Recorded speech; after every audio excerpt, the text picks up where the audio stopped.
মনে রেখো ভাই, যে নামাজ শুরু করতে চায় তাকে নিয়ে মজা করো না, কারণ আল্লাহ তাআলা চাইলে এক মুহূর্তেই এই হৃদয়টা উল্টে দিতে পারে। তাই আজ যাকে নিয়ে তুমি অসম্মান করছো, আগামীকাল সে হবে জান্নাতি, আর তুমি হবে লাঞ্ছিত জাতির অংশ। মনে রেখো।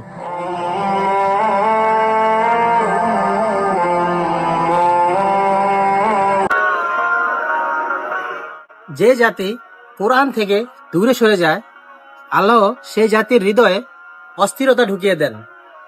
তবুও তারা বোঝে না সমস্যাটা কোথায়।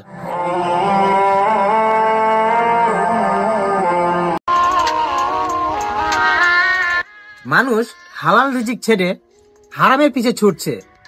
যখন জীবনে অশান্তি নেমে আসে, তখন ওই আল্লাহকেই দায়ী করে। হে মানুষ, তুমি তোমার ভুলটা এখনো সময় আছে, চিনে নাও।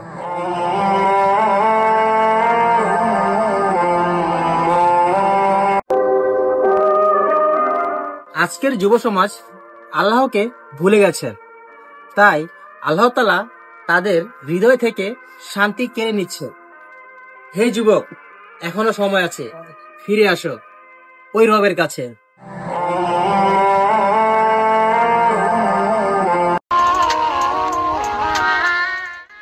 আমরা সোশ্যাল মিডিয়ায় ফেরেশতার মতো অ্যাক্টিং করি, আরে শয়তানও তো একান্তে লজ্জা পেয়ে যায় আমাদের অ্যাক্টিং দেখে।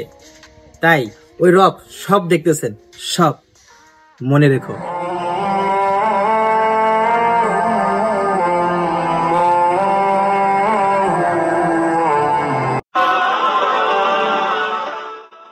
তুমি মানুষের সামনে ভালো, সেটা আল্লাহর কাছে কিছুই না।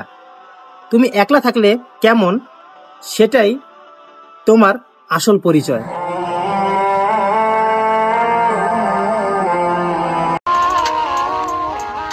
সবাই বড় হতে চায়, কিন্তু কেউ বড় মনের মানুষ হতে চায় না। মনে রেখো, আল্লাহ বরত্ব দেন বিনয়ে বিনয়ে।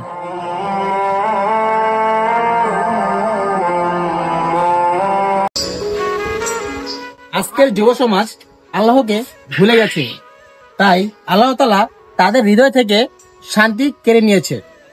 তাই হে যুবক, এখনো সময় আছে, ওই রবের দিকে ফিরে আসো, শান্তি মিলবে ইনশাআল্লাহ।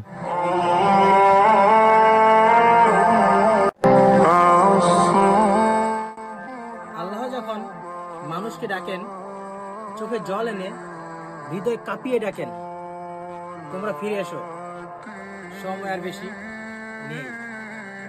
আল্লাহু আকবার।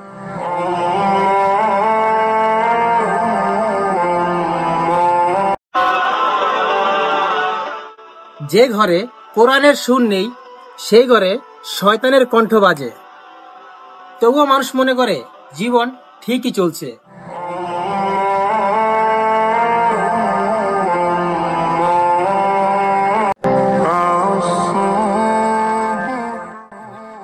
নিজেকে জিজ্ঞেস করে দেখো তো, তুমি কি মুসলমানের মতো বাঁচতেছো, নাকি মুসলমানের নাম বই বেড়াচ্ছ? কারণ হিসাবের দিন খুবই কঠিন হবে। মনে রেখো।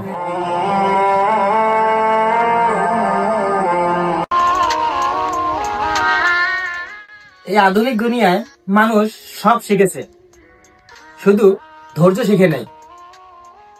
যে কারণে সম্পর্ক ভাঙে, বন্ধুত্ব ভাঙে, আর আল্লাহর উপর থেকে ভরসা হারিয়ে যায়।